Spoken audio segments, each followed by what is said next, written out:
جب چاہتے ہیں کراچی میں پاکستان کا جھنڈا جلا دیتے ہیں، جب چاہتے ہیں وہ گاڑیاں روک لیتے ہیں، اور کراچی میں اس جہاں یہ رہتے ہیں یا بستیوں میں، وہاں رہنے والی لڑکی خواتین کا جینا حرام ہو گیا ہے، کالج جانا، اسکول جانا حرام ہو گیا ہے، اور نفرت کرتے ہیں پاکستان سے ایک بڑی اکثریت۔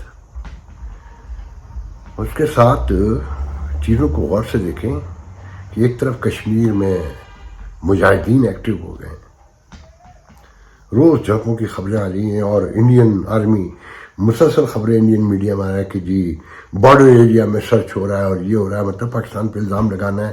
یاد ہوگا پچھلے دن میں نے کہا تھا کہ مودی الیکشن لڑنے کے لیے جنگ بھی کر سکتے ہیں، اور یہ ایک ریٹائر آرمی آفیسر نے مجھے پچھلے دنوں کہا بھی کہ بہت بڑا خطرہ ہے، اور وہ نظر آنا شروع ہو گیا ہے۔ پھر اس کے ساتھ انڈیا کا میڈیا کبھی چترال کو موضوع گفتگو بنا کے، کبھی گلگت بلتستان کو، کبھی عمران خان کو، ایک طوفان بدتمیزی کھڑا کیا ہوا اس نے، اور ہمارے یہاں سنب ہو گیا میڈیا، بالکل انڈیا کے حوالے سے ایک لفظ بات کرنے کو تیار نہیں ہے۔ مطلب انڈیا کو، مودی صاحب کو پریشان کر رہا ہے ویسٹرن ورلڈ کا، امریکہ کا، کینیڈا، آسٹریلیا کا میڈیا۔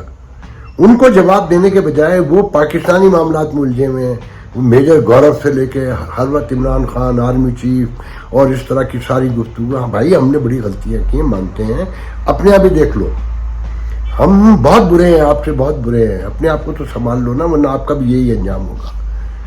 کہ ابھی انڈیا ٹوڈے نے ایک بہت بڑی رپورٹ چھاپی ہے کہ جناب پاکستان کے نیوکلیئر آرسنل پہ، اور امریکن ایک تھنک ٹینک کی رپورٹس کے حوالے سے شیئر کیا ہے کہ کہاں کہاں کیا لگا ہوا ہے، کیسے رکھا ہوا ہے، اور وہی گندگی اچھالی۔ پھر ساتھ میں یہاں پی ٹی آئی، ایسا لگتا ہے کہ انڈیا کا ایک سیگمنٹ یہاں بیٹھا ہوا ہے، جو باتیں ان سے رہ جاتی ہیں انڈین سے، وہ یہاں یہ ماشاءاللہ سے کرتے ہیں، اور خوب کرتے ہیں، ہر چیز بھول کے کرتے ہیں۔ ان کے دماغ کے ہر خانے میں بیٹھ چکا ہے عمران خان نجات دہندہ ہے۔ اس سے بڑی تباہی کی نشانی اور کیا ہو سکتی ہے کہ آپ دشمن سے مل جائیں؟ مگر پھر کہوں گا، یہ ریاست نے بویا تھا، اور لوگ روکتے رہے تھے، اور ابھی بھی رکے نہیں ہیں۔ گٹکا بیچنے والے، سونے کے اسمگلر، اور ہر جرم میں انوالو گورنر بنا دیے جاتے ہیں۔ اسی معاملے ابھی ہو رہا ہے نا، تو کس کس کو روئیں گے اور کیسے کیسے روئیں گے؟ کسی کو کوئی فرق نہیں پڑ رہا یہاں، کہ مطلب میں بہت سی باتیں تو کہہ نہیں سکتا، مجھے شرم آتی ہے، حالانکہ اب کھل کے لوگ بات کرنے لگے ہیں۔ میں ابھی مظہر عباس کو سن رہا تھا کہ وہ کہہ رہے تھے کہ یہ ریاست تھی جس نے 12 مئی کروایا تھا کراچی میں، اور ایم کیو ایم کو یوز کیا گیا تھا، ایم کیو ایم کو ٹیررسٹ بنایا ریاست نے تھا۔ کراچی کے بچے وہ کہاں گولی بندوق چاقو چھری سے واقف تھے؟ انہیں تو استعمال کیا گیا، سینکڑوں ہزاروں مارے گئے۔ میں آپ کو حلفیہ کہتا ہوں، میرے گھر میں بیٹھ کر نصیر اللہ بابر نے لیٹ 90s یا ویری ارلی ان 2001 بھی نہیں آیا ہوگا، میرے گھر میں بیٹھ کے کہا تھا کہ یہ اسٹیٹ کی پالیسی تھی کہ ایم کے ایم کے نام پہ لڑکا نظر آئے سڑک پہ، جہاں نظر آتا ہے مار دو۔ تو میں نے پوچھا کہ آپ پتہ ہے آپ کیا کہہ رہے ہیں؟ تو کہنے کا ہاں، تو ٹیررسٹ سے آپ کیسے نپٹیں گے؟ اچھا، یہ مائنڈ سیٹ ہے اس ریاست کا۔ روز سنتے نا پنجاب میں، سندھ میں، کہ جی ڈاکوؤں کو، ملزمان کو لے کے گاڑیاں جا رہی تھیں، اور ان کے ساتھی چھڑانے آئے، اور وہ فائرنگ کے تبادلے میں مارے گئے۔ اچھا، وہ صرف ملزم مرتے ہیں، نہ مارنے والا کبھی سامنے آتا ہے کہ یہ جناب آئے تھے مارنے، نہ پولیس والا کبھی زخمی ہوتا ہے، صرف وہ ملزم جس کو یہ عدالت لے کے جا رہے ہوتے ہیں یا جیل لے کے جا رہے ہوتے ہیں، وہ مارا جاتا ہے۔ اس تشدد کی کہیں تو کوئی عرش ہے، کہیں تو کوئی آواز جاتی ہوگی نا، تو سب نے بویا ہے۔ آج اپنی کوکھ سے اپنے بچے گالیاں دے رہے ہیں، اور انڈین شاید کم دیتے ہیں جتنی یہ گالیاں دیتے ہیں، اور جو یہ بخان کرتے ہیں، اور جو الزامات یہ لگاتے ہیں، کس کس کو روکیں گے آپ یہ انداز لگائیں کہ وہ اوورسیز پاکستانی جو کبھی ہم اسٹیبلشمنٹ کا حصہ سمجھتے تھے، جنہیں ہم سمجھا کے تھک گئے تھے، 30 برس اخبار نکال کے سمجھایا، اپنے آپ کو تباہ کیا، پیسے نہیں کمائے، انقلابی بنے رہے، تو یہ ہمیں انڈین ایجنٹ کہتے تھے، اور کہتے تھے کہ ہم پاکستان کے دشمن ہیں۔ آج ہم سے 1000 گنا زیادہ، لاکھ گنا زیادہ بڑا رول ادا کر رہے ہیں کہ ایک مظاہرہ ختم ہوتا ہے 17 کو، پھر کل آج بلکہ صبح ہوگی تو واشنگٹن میں مظاہرہ ہوگا، مظاہرہ نہیں ریلی نکلے گی وائٹ ہاؤس کے سامنے، 200 گاڑیاں جمع کی جائیں گی. اور کرتے کیا ہے شکاگو میں، ہیوسٹن میں، کہ ہائی وے کی ایک لین کے اوپر 50-60 گاڑیاں لے جاتے ہیں تو لازمی بات ہے پیچھے سارا ٹریفک بند ہو جاتا ہے. دوسری لین میں پولیس والے ان کی سیکیورٹی کے لیے موجود ہوتے ہیں. امریکہ یہ پاکستان تھوڑی کہ مار کے بگا دیں. تو وہ 50 گاڑیاں اور برابر 2 لین 4 لائن کا زیادہ زیادہ بڑا ہائی وے 5 لائن کا ایٹ دا موسٹ، مگر 4 لائن کے 90% 70% ہوتے ہیں. اس میں 4 سے 5 لائن میں 2 لائن بند ہوگی اور پیچھے سے سارا ٹریفک کا تصور کریں. وہ وائٹ ہاؤس، اور حال یہ ہے کہ اتنے گروپ ہیں، آپ یقین کریں صرف امریکہ کی بات کر رہا ہوں کہ ابھی پچھلے دن جو مظاہرہ کیا تھا پی ٹی آئی نے، تو آپس میں گروپ بن کے لڑ پڑے تھے، مائک کے اوپر چھینا چھپٹی ہوئی تھی. ہر شہر میں 4 گروپ ہیں اور ویڈیو دیکھیں ان کے. ایک کہہ رہا ہے کہ میں نے واشنگٹن میں جو 25,000 لوگ جمع ہوئے تھے خان صاحب کے لیے وہ میں نے کیے تھے، جبکہ وہ حال 9,500 کا تھا ٹوٹل. اور میں جانتا ہوں کہ جس گروپ نے اصل کیا تھا، 3 گروپ اس وقت دعویٰ کر رہے ہیں کہ واشنگٹن ہم نے بھرا تھا خان صاحب کے لیے، اور پیسے دینے والا جاوید انور بیچارے کہیں نامی نہیں جس نے $3-3.5 لاکھ کیش خرچ کیا. تو بات یہ ہے کہ اوورسیز پاکستانیوں کا دماغ الٹ گیا ہے، ان کو سچائی سمجھ میں نہیں آ رہی ہے. اچھا آپ یقین کریں کہ عمران ہو، نواز شریف ہو، زرداری ہو، ان سے کوئی فرق نہیں پڑتا، یہ سب اسٹیٹس کو کا حصہ ہے. اور جو اسٹیٹس کو کے بانی ہیں ان کو سمجھ ہی نہیں آ رہا کہ یہ ملک اب چلنا کیسے ہے. وہ ابھی بھی سمجھ رہے ہیں.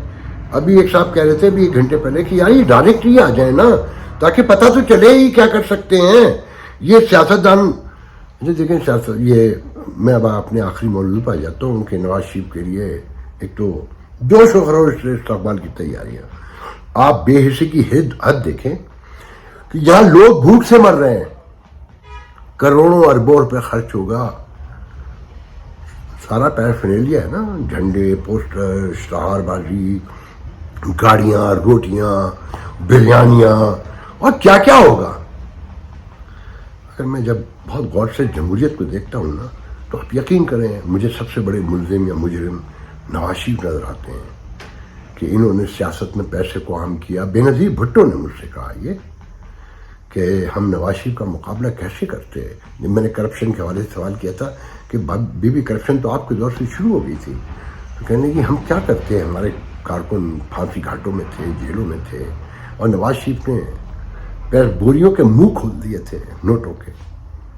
تو ہمیں کارکنوں کو اجازت دینا پڑی. دونوں کے بہت ایلیبریٹ کر کے انہوں نے بہت ہی سمرائز گفتگو تھی ان کی گول مول. پھر ہم دیکھتے ہیں نا کہ جو گندگی شروع ہوئی سیاست میں، پھر اس کے بعد چارٹر آف ڈیموکریسی بھی ہو گیا. یہ دیکھا مگر اس کے بعد بھی ہم نے سنا شہباز شریف کہہ رہا ہے کہ میں بھنگی ٹوپ سے باندھ کے آصف زرداری کو ماروں گا.